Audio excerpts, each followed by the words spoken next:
قرآن جو ہے وہ نقط اور اعراب اس دونوں کے ساتھ اللہ کے رسول خود لکھ کر گئے تھے. یہ میں آگے ابھی بیان کرنے والا ہوں تاریخ قرآن میں انشاءاللہ.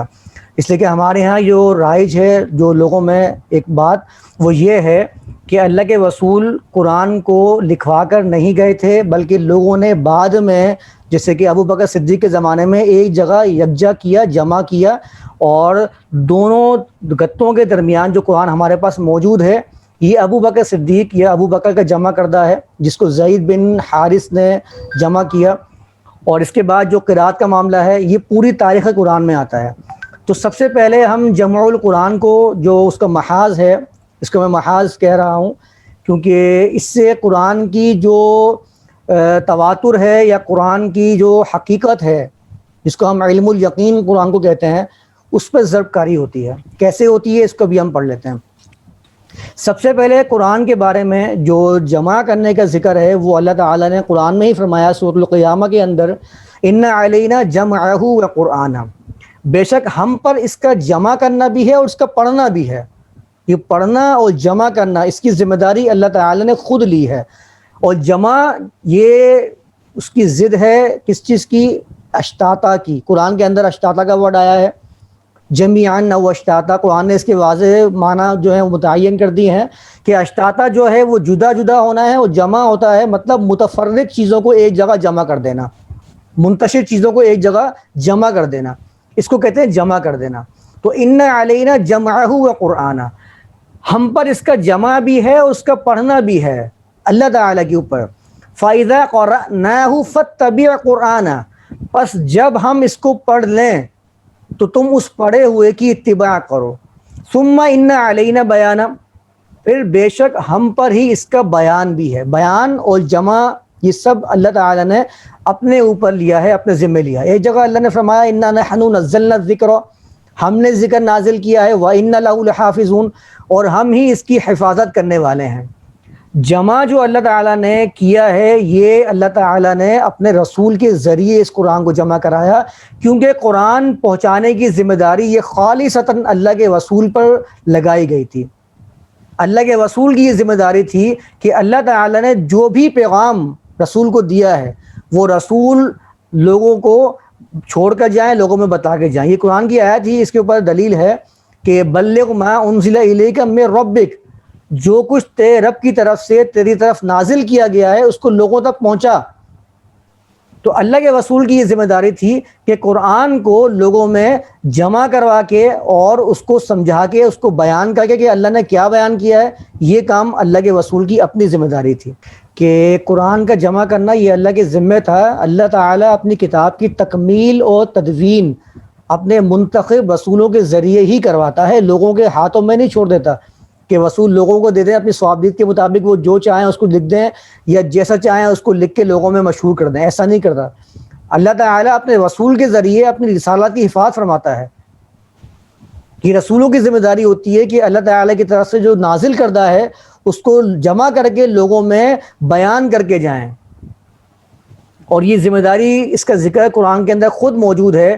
اس آیت میں اللہ تعالیٰ سورۃ العنکبوت کی آیت نمبر 48 میں فرماتا ہے وَمَا كُنْتَ تَتْلُو مِن قَبْلِهِ مِن کتاب، اس سے قبل، اس کتاب سے قبل کسی کتاب کے سے آپ تلاوت نہیں کرتے تھے. وَلَا تَخُطُّهُ بِيَمِينِكَ، نہ کسی چیز کو دائیں ہاتھ سے لکھتے تھے.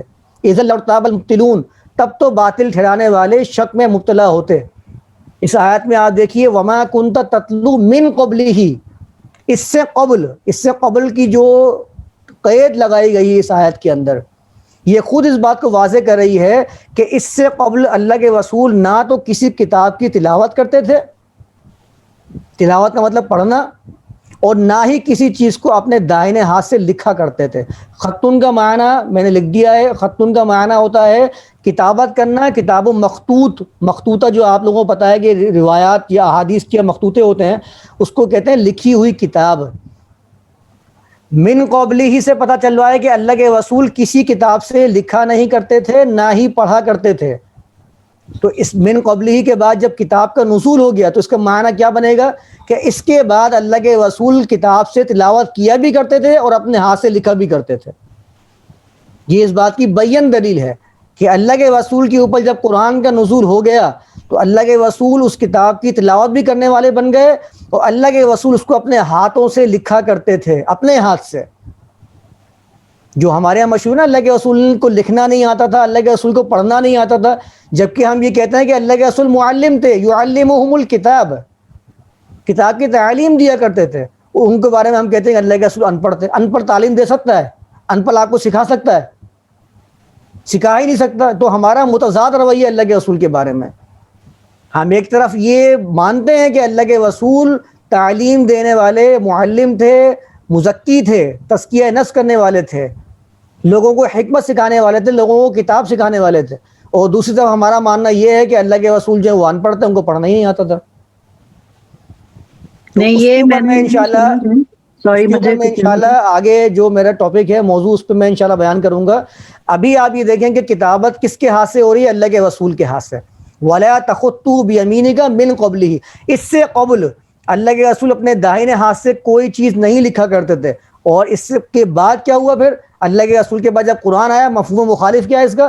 کہ اللہ کے رسول نے کتاب کو تلاوت بھی کرنا شروع کر دیا، اور اللہ کے رسول نے اپنے داہنے ہاتھ سے لکھنا بھی شروع کر دیا.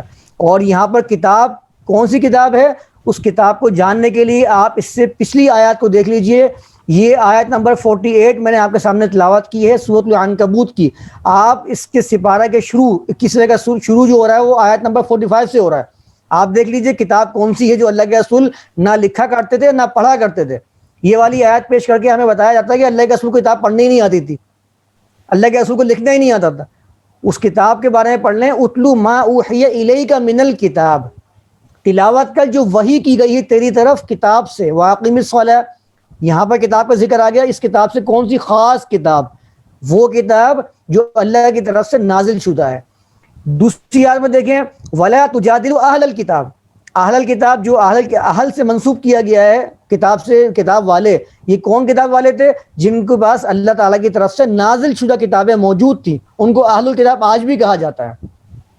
ان سے مجادلہ نہ کرو اہل الکتاب سے. تیسری آیت میں آ جائیے، وَكَذَلِكَ أَنزَلْنَا إِلَيْكَ الْكِتَابَ، اور ایسے ہی ہم نے نازل کی تیری طرف کتاب. یہ بھی اللہ تعالیٰ کی نازل شدہ کتاب کی بات ہو رہی ہے.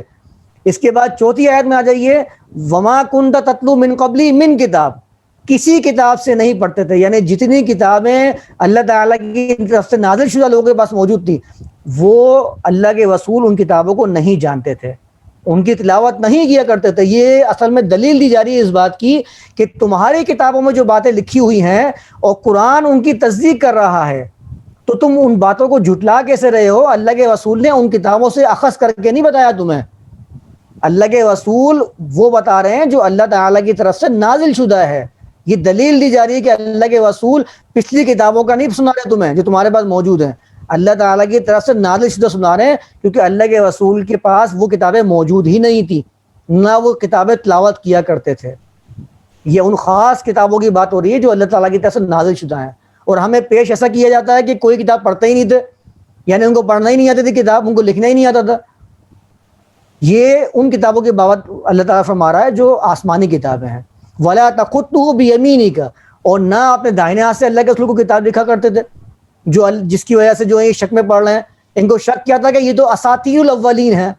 یہ آپ پڑھ لیں قرآن میں، وَقَالُوا اساطیر الاولین، یہ لکھی ہوئی آیات اسی کے نیچے، وَقَالُوا اساطیر الاولین، سورۃ الفرقان آیت نمبر 5.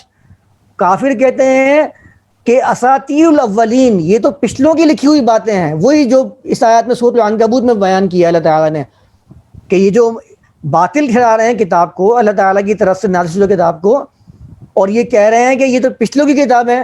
تو اللہ تعالیٰ ان کا جواب اس آیت میں دے رہا ہے کہ وما کنت تتلو من قبلی من کتاب، آسمانی کتابیں جو نازل شدہ موجود ہیں لوگوں کے ہاتھوں میں، یہ ان میں سے کسی کتاب کی تلاوت نہیں کرتے تھے اور نہ ہی اس کو اپنے دائنے ہاتھ سے لکھتے تھے.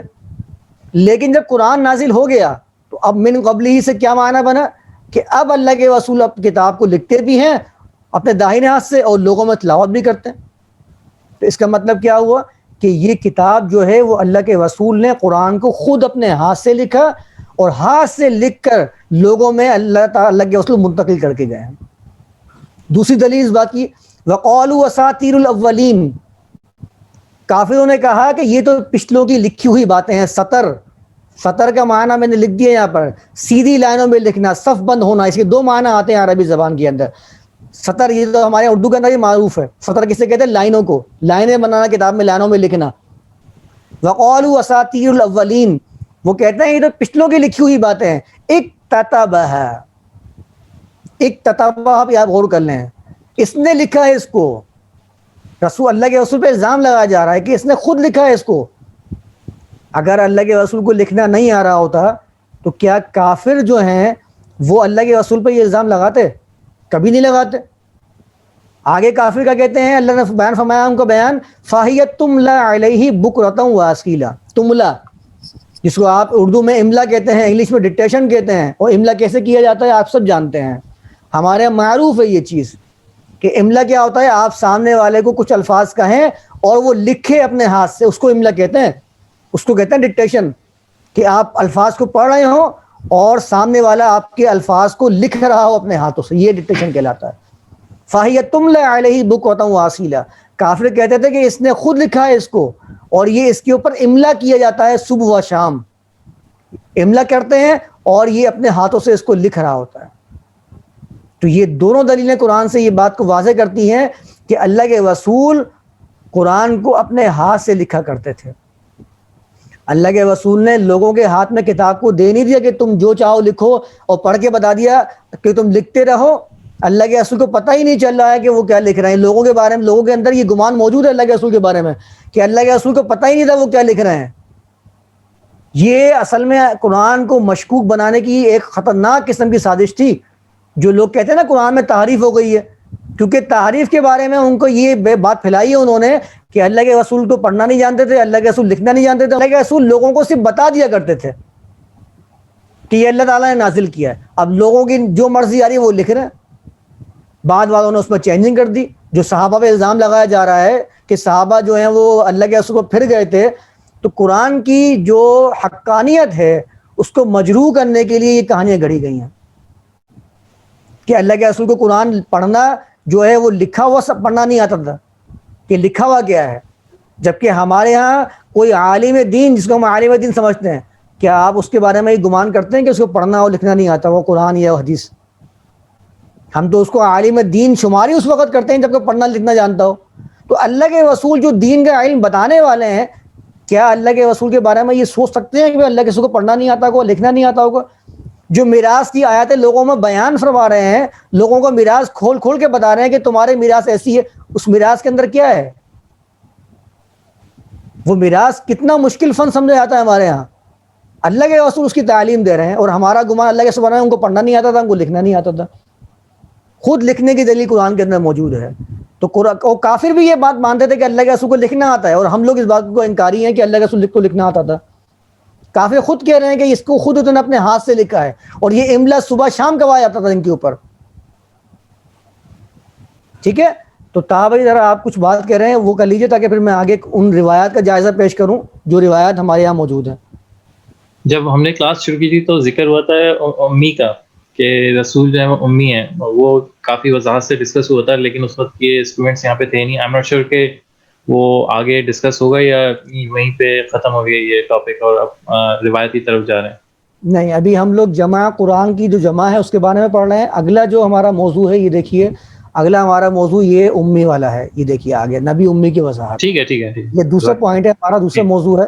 پہلا موضوع ہے کہ جمع قرآن کس کے ہاتھ سے انجام پایا، اور ان روایاتوں کی تحقیق کہ وہ روایات جو ہمارے ہاں موجود ہیں ان روایات کو ہم جانچیں گے کہ کس طرح ان روایات کے اندر جمع قرآن کے بارے میں لکھا ہوا ہے، اور قرآن جو ہے اپنے جمع کے بارے میں کس طرح دلیل ہے.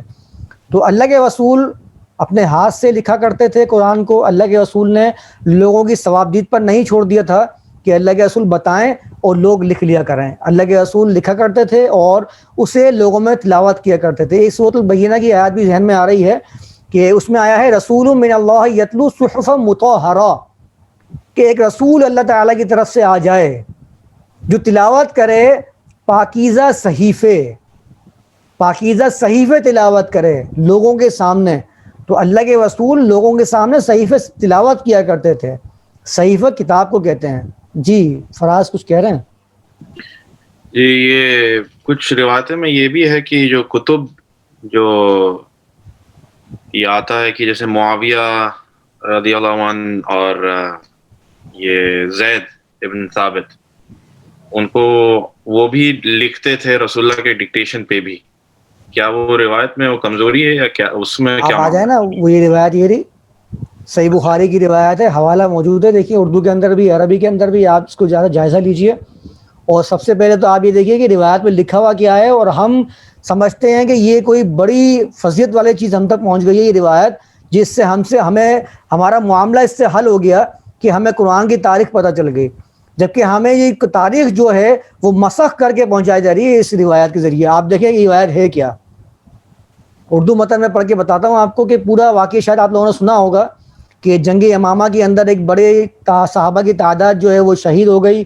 ابو بکر کے پاس جو ہے وہ عمر تشریف لائے اور کہتے ہیں کہ آپ قرآن کو لکھیں، کیونکہ مجھے ڈر ہے کہ قرآن جو ہے وہ ضائع ہو جائے گا. بڑی تعداد میں قرآن کے قاریوں کی شہادت ہو گئی ہے، اور مجھے ڈر ہے کہ اس طرح کفار کے ساتھ دوسری جنگوں میں بھی قراء قرآن بڑی تعداد میں قتل ہو جائیں گے، اور یوں قرآن کے جاننے والوں کی بہت بڑی تعداد ختم ہو جائے گی. اس لیے میرا خیال ہے کہ آپ قرآن مجید کو جمع کرنے کا حکم دیں. یہ پوری روایت بہت مشہور آپ لوگوں نے سنی ہوگی. اس کے بعد پورا قصہ ہے کہ ابو بکر صدیق نے کہا کہ میں وہ کام کیوں کروں جو اللہ کے رسول نے نہیں کیا، جبکہ میں نے آپ کو قرآن سے بتایا کہ اللہ کے رسول تخطہ بیمینی کا من قبل ہی، کی کیسے ثابت ہوتا ہے کہ اللہ کے رسول لکھتے تھے. وہ کافر بھی یہ الزام لگاتے تھے کہ اللہ کے رسول لکھتے ہیں اپنے ہاتھ سے، اور یہ روایت بتا رہی ہے کہ اللہ کے رسول نے وہ کام کیا ہی نہیں. جو وہ کام کیسے کروں، جبکہ اللہ تعالیٰ رسولوں کو منتخب اس لیے کرتا ہے کہ رسالت کو محفوظ ترین صورت میں لوگوں کے درمیان چھوڑ کر جائیں. اور رسالت ہے کیا؟ رسالت اللہ تعالیٰ کا کلام ہے، اور سب سے محفوظ صورت جو ہے وہ لکھاوٹ ہے، لکھائی ہے. اس سے ذرا محفوظ صورت ہو ہی نہیں سکتی کوئی. اور خود قرآن اس کے اوپر دلیل ہے. قرآن کہتا ہے یا ایھا الذین آمنوا اذا تداینتم بدین الی اجل مسمى فاکتبوا. قرآن کی سب سے بڑی آیت ہے دین کے بارے میں، ادھار کے بارے میں، کہ جب بھی تم آپس میں لین دین کرو، ایسا لین دین جس میں کوئی وقت مقرر کیا گیا ہو بعد میں دینے کے لیے، فاکتبوا، اس کو لکھ لیا کرو. اور بڑی سختی سے تاکید کی اللہ تعالیٰ نے لکھنے کی. تو ایسا ہو سکتا ہے کہ اللہ تعالیٰ دین تو لکھنے کی تاکید کرے، حکم دے، اور دین کے لکھنے کا حکم نہ کرے، اور دین کو ایسے ہی لوگوں کے ہاتھ میں چھوڑ دے، کسی کے پاس کوئی آیات مل رہی ہے، کسی کے پاس کوئی آیات مل رہی ہے. یہ نہیں ہو سکتا. جب دین لکھنے کا حکم ہے تو دین لکھنے کا حکم اولا ہے. تو یہ جو لوگ گمان کر رہے ہیں کہ اللہ تعالیٰ کے رسول ایسے ہی لوگوں کے ہاتھ میں چھوڑ گئے تھے، وہ اپنے ہاتھ سے نہیں لکھتے، تو یہ بہت بڑی جو ہے وہ غلط فہمی کا شکار ہیں. تو یہ بات جو اس روایت میں آئی ہے کہ اللہ کے رسول نے لکھا ہی نہیں، جمع ہی نہیں کیا، یہ بہت بڑی غلطی جو ہے اس روایت کی ہے، جو اس روایت کی سند کو بھی باطل کرا دیتی ہے اور اس روایت کی متن کو بھی باطل شمار کرتی ہے. اس کے بعد عمر نے کہا کہ اللہ کی قسم یہ تو ایک کار خیر ہے، پورا ایک واقعہ ہے. تو ابو بکر کہتے ہیں کہ میرا سینہ اللہ تعالیٰ نے کھول دیا. پھر زید کو انہوں نے بلایا کہ تم جوان ہو، عقل مند ہو. اب اس کے بعد آپ دیکھیں کہ زید جب اس قرآن کو جمع کرنے کی کوشش کر رہے ہیں تو وہ کہتے ہیں چنانچہ میں نے قرآن مجید کی تلاش شروع کی. تلاش، آج ہمارے زمانے میں بچے جانتا ہے قرآن کو، گھر گھر کے اندر قرآن موجود ہے. اور اس روایت کو میں یہ بتایا گیا ہے کہ قرآن جو ہے اس زمانے میں ہر گھرانے میں موجود نہیں تھا، بلکہ ایسی چیز تھی جو ڈھونڈی جائے، جس کو تلاش کیا جائے. اب وہ تلاش کرتے پھر رہے ہیں. اب قرآن مجید کو کھجور کی چھلی ہوئی شاخوں، پتلے پتھروں سے اور لوگوں کی سینوں کی مدد سے جمع کرنے لگے. بتائیے ذرا آپ، یعنی قرآن لکھا ہوا موجود ہی نہیں تھا کسی کے پاس، لوگوں کے سینوں سے. آپ مجھے خود بتائیے، حافظ قرآن اگر آپ میں سے کوئی ہو، کوئی حافظ قرآن جو ہے وہ اپنے سینے میں محفوظ قرآن، اس کے پاس سینے میں محفوظ قرآن ہو، وہ کتابت سے غنی ہے؟ وہ کتاب سے غنی شمار کر ہی نہیں سکتا اپنے آپ کو. وہ ہمیشہ قرآن کو لکھے ہوئے قرآن کا محتاج ہوگا. وہ غنی نہیں سمجھ سکتا اپنے آپ کو کہ میں غنی ہوں، مجھے کتاب کی ضرورت ہی نہیں ہے. ایسا نہیں ہو سکتا، کیونکہ انسان تو وخلق الانسان ضعیفا، انسان کمزور بنایا گیا ہے. بھول، نسیان جو ہے انسان کی فطرت میں شامل ہے. اور یہاں بتایا جا رہا ہے کہ انسان جو تھے وہ کتابت سے غنی تھے، کتابت موجود ہی نہیں تھی. زید بن ثابت لوگ قرآن ڈھونڈنا پڑ رہا تھا، اور ڈھونڈنے کے بعد کہاں سے ملا؟ کھجور کی چھلی ہوئی شاخوں سے اور پتلے پتھروں سے. ان چیزوں پہ قرآن لکھا ہوا تھا. ایسا گمان پیش کیا گیا ہے گویا کہ وہاں پر کوئی جو صفحات ہیں ان کا کوئی وجود تھا ہی نہیں اس زمانے کے اندر. ہمیں ایسا لگتا ہے یہ بات پڑھنے کے بعد. قرآن آپ خود دیکھ لیجئے, قلم کی قسم کھا کے کہتا ہے نون والقلم وما یسطرون. تو قلم سے کس پہ لکھا جاتا ہے؟ یسطرون سطریں بنا کے لکھی جاتی ہے, معروف ہے. قرآن میں خود قراتیس کا ورڈ قرآن کے اندر موجود ہے کہ یہ جو موسیٰ پہ کتاب نازل کی گئی تھی یہ ان کے پاس موجود تھی. تجعلونہ قراتیسا, تم نے اس کے صفحات بنا لیے. تبدونہ وتخفون کثیرا, تم اس کو ظاہر بھی کرتے ہو اور اکثر حصہ اس کا چھپا بھی لیتے ہو. قرآن کی تاریخ بتا رہی ہے کہ قلم بھی موجود تھا, صفحات بھی موجود تھے, اور یہ روایت بتا رہی ہے کہ اس وقت صفحات موجود ہی نہیں تھے. قرآن لکھا ہوا تھا کھجور کی شاخوں پر اور پتلے پتھروں پر. دوسری طرف ہم یہ گمان کرتے ہیں کہ قریش کے قبیلے والے بڑے بڑے شاعر گزرے ہیں اور اپنے شعروں کو وہ خانہ کعبہ کے اوپر لکھ کر لٹکایا کرتے تھے. تو وہ کس چیز کے اوپر تھا؟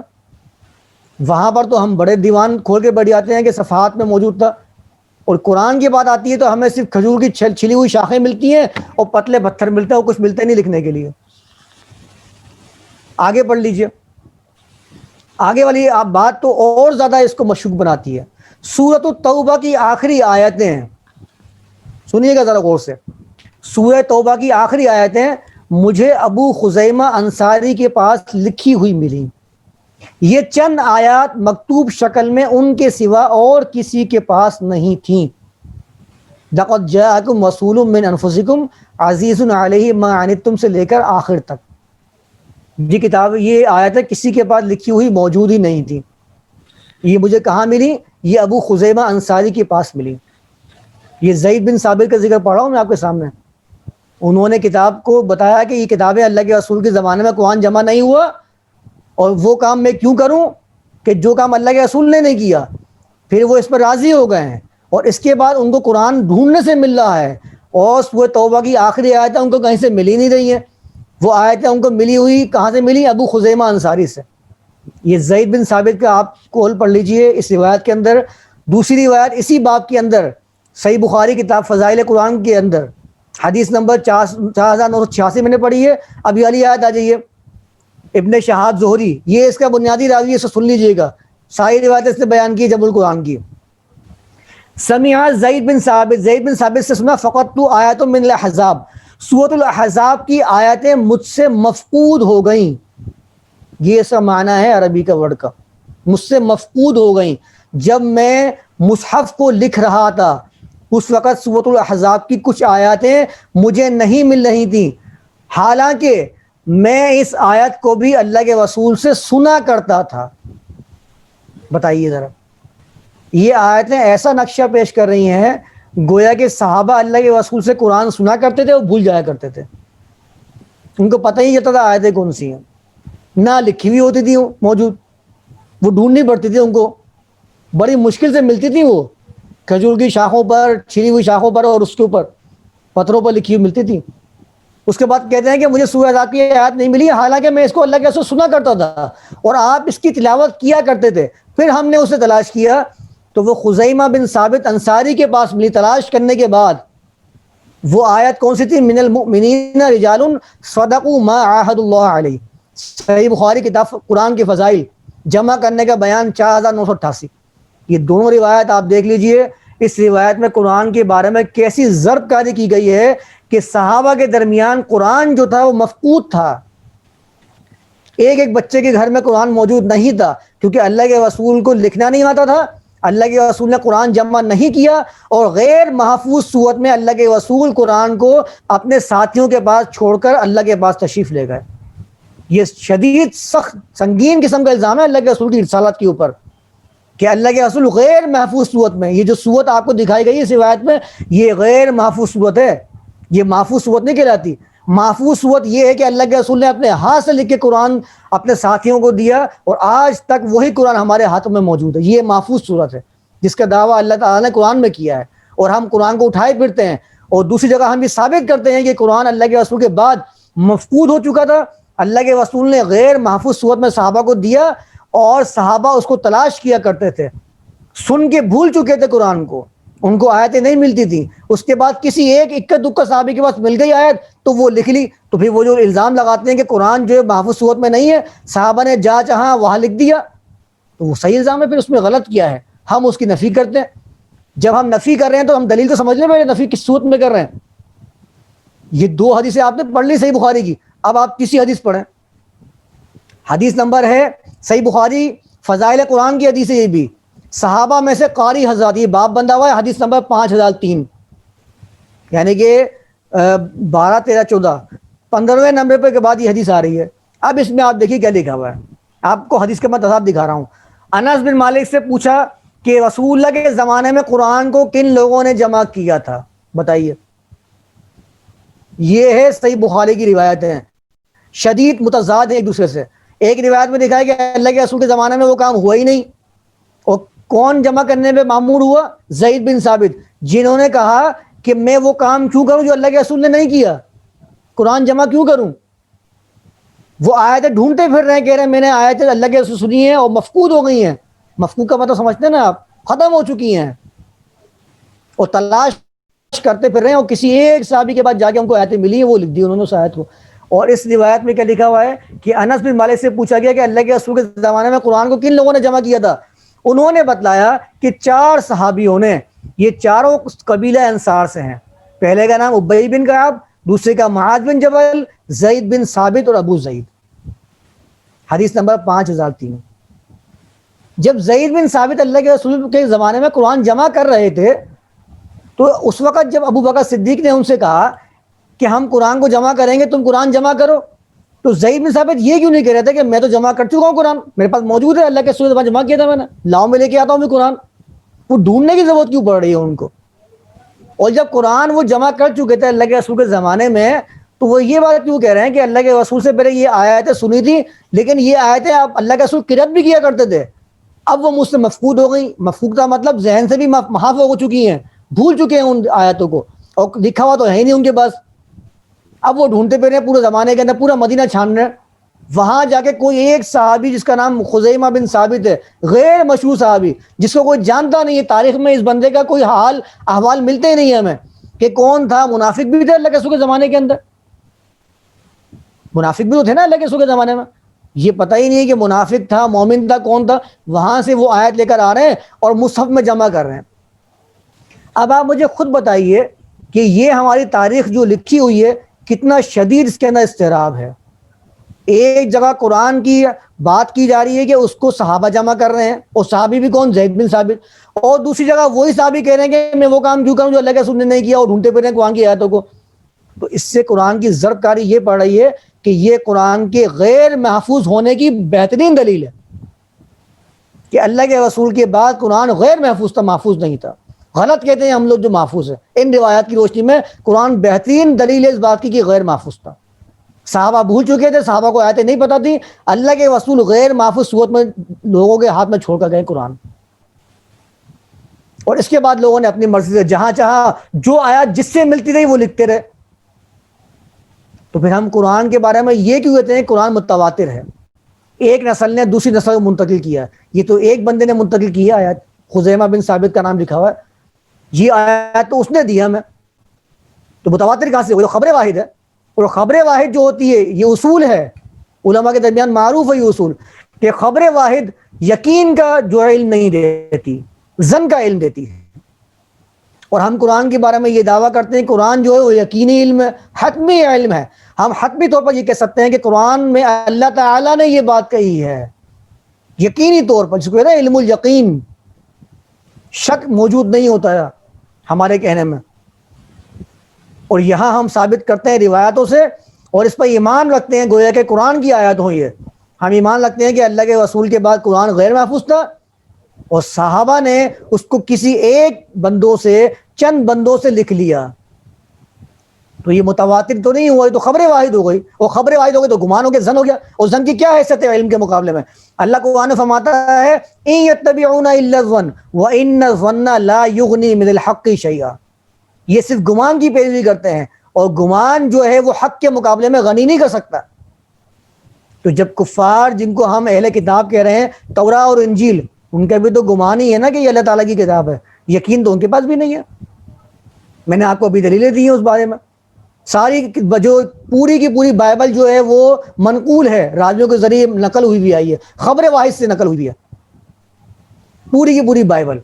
جب وہ غیر متواتر خبر واحد وہ گمان ہے اور ہم اس پہ یقین نہیں کرتے، اس کی بات کو رد کر دیتے ہیں، تو ان روایات کی روشنی میں قرآن بھی تو آپ کا جو ہے وہ خبر واحد ہو گیا، گمان ہو گیا، تو کوئی بھی رد کر سکتا ہے اس کا، کیونکہ خبر واحد کو رد کرنے والا کوئی برا نہیں کر رہا ہے، جائز ہے خبر واحد کا رد کرنا، علماء اس بات پر متفق ہیں.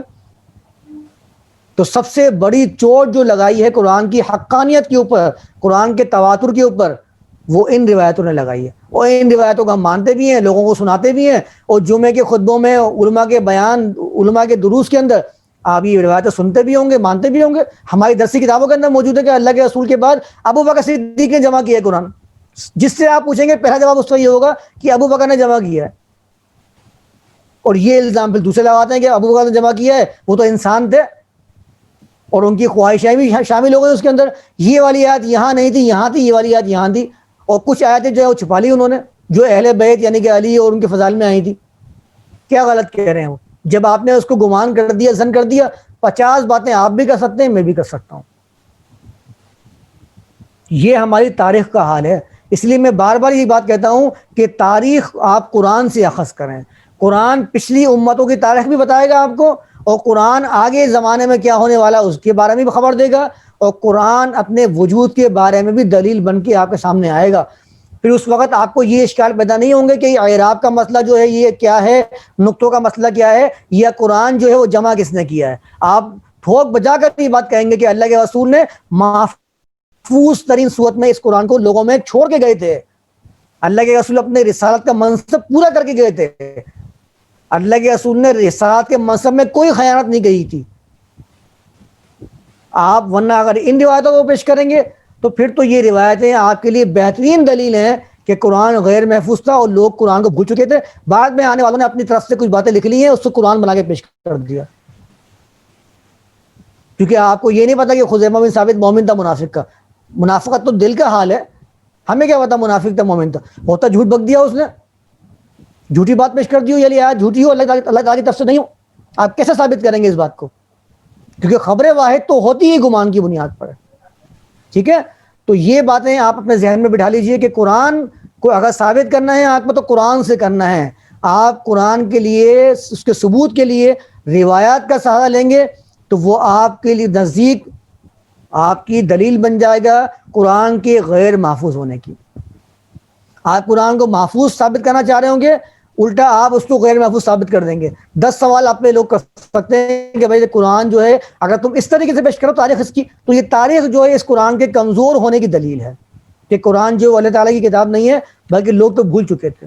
اور اللہ کے رسول کی رسالت پر خلاف جو ہے وہ بدترین سازش قرار پائے گی اگر ہم قرآن کو یہ مان لیں کہ اللہ کے رسول قرآن کو بغیر جمع کیے چھوڑ کر چلے گئے تھے. ٹھیک ہے، تو اگر کوئی سوال کرنا چاہتے ہیں تو کر لیجئے. ہمارا سیشن کا ٹائم کمپلیٹ ہو چکا ہے. اگلے سیشن میں جو اللہ کے رسول پر دوسرا الزام لگایا جاتا ہے، پہلا الزام کہ اللہ کے رسول نے قرآن کو جمع نہیں کیا، غیر محفوظ صورت میں اللہ کے رسول چھوڑ کر گئے. دوسرا الزام کہ اللہ کے رسول کو پڑھنا لکھنا نہیں آتا تھا. اس کے بارے میں 2 آیتیں میں نے وضاحت سے پیش کر دی ہیں کہ اللہ کے رسول لکھنا جانتے تھے، تلاوت کرنا جانتے تھے، اور اس کے معترف کفار بھی تھے. کفار بھی یہ بات مانتے تھے کہ اللہ کے رسول لکھنا جانتے ہیں. ٹھیک ہے، اور نبی الامی قرآن میں جو آیا ہے، امی کا معنی کیا ہے، کس کس معنی میں قرآن کی وہ آیتیں آئی ہیں، وہ ساری آیتیں میں آپ کے سامنے رکھوں گا. آپ ان آیتوں کو دیکھیں گے، آپ کے لیے معاملہ بالکل واضح ہو جائے گا کہ قرآن میں امی کس معنی میں آیا ہے. قرآن کو سمجھنے کا طریقہ بتا دوں میں آپ کو. قرآن کی ایک آیت، ایک ورڈ کو آپ لیں اور قرآن میں وہ ورڈ جہاں جہاں آیا ہے آپ وہاں وہاں اس کے معنی کو اس کی آیت سے سمجھیں. آپ کے لیے معنی کرنا بڑا آسان ہو جائے گا. ورنہ آپ کو کوئی بندہ کہہ دے گا کہ یہ اس کا یہ معنی ہے، آپ اسی معنی کو اس کی اصل سمجھنے لگ جائیں گے. جیسے کہ میں اگر آپ کے سامنے کہوں کہ قرآن کے اندر آیا وَأَقِیمُوا الصَّلَاةَ، آپ جتنے بھی ترجمے قرآن کے اٹھا لیجئے، اکثر تراجم کے اندر یہی لکھا ہوا ہے نماز قائم کرو. آپ نماز سے زیادہ کوئی ورڈ کرتے ہی نہیں اس کا. آپ پڑھتے ہیں سورۃ الماعون کے اندر فویل للمصلین، خرابی ہو مسلین کے لیے. آپ ترجمہ کرتے ہیں نماز نہ پڑھنے والوں کے لیے خرابی ہے، نماز پڑھنے والوں کے لیے خرابی ہے. ویل ہے، کیونکہ آپ کو بتا دیا گیا ہے کہ صلی کا مطلب جہاں آئے گا آپ نماز کر لیں، جبکہ آپ کو اللہ تعالیٰ نے تدبر کرنے کا حکم فرمایا قرآن میں۔ تدبر ہوتا کیسے ہے؟ یہ تدبر تھوڑی ہے کہ آپ نے کسی سے سنیے کہ نماز ہی کرو، آپ جگہ جگہ نماز کرے جا رہے ہو، ترجمہ اس کا۔ زکوٰۃ کا مطلب جو وہ کرو کہ مال میں سے مال کچھ حصہ اللہ کے راہ میں خرچ کرنا، یہ زکوٰۃ ہے۔ تو پھر وہ قرآن میں جو حضرت یحییٰ کے بارے میں آیا ہے زکوٰۃ تقیہ، کہ وہ ان کو اللہ تعالیٰ نے زکوٰۃ قرار دیا، اور ایک بندے کے بارے میں آیا ہے زکوٰۃ کا ورڈ آیا ہے، تو اس کے معنی کیا کریں گے؟ قد افلح من تزکیٰ کا ورڈ کیا کریں گے؟ وہ کامیاب ہو گیا جس نے تزکیٰ کیا۔ تو آپ معنی کو تراج ایسے کریں کہ ایک ورڈ قرآن میں جہاں جہاں آیا ہے ان تمام آیتوں کو جمع کر کے اس پہ تدبر کریں، یہ ہے تدبر۔ تدبر کا مطلب ہوتا ہے جڑ میں جانا، آپ پہنچ جائیں گے اس کے معنی کو سمجھ جائیں گے اللہ تعالیٰ کیا فرمانا چاہ رہا ہے قرآن سے، ٹھیک ہے؟ تو قرآن میں اس طرح تدبر کریں۔ اگر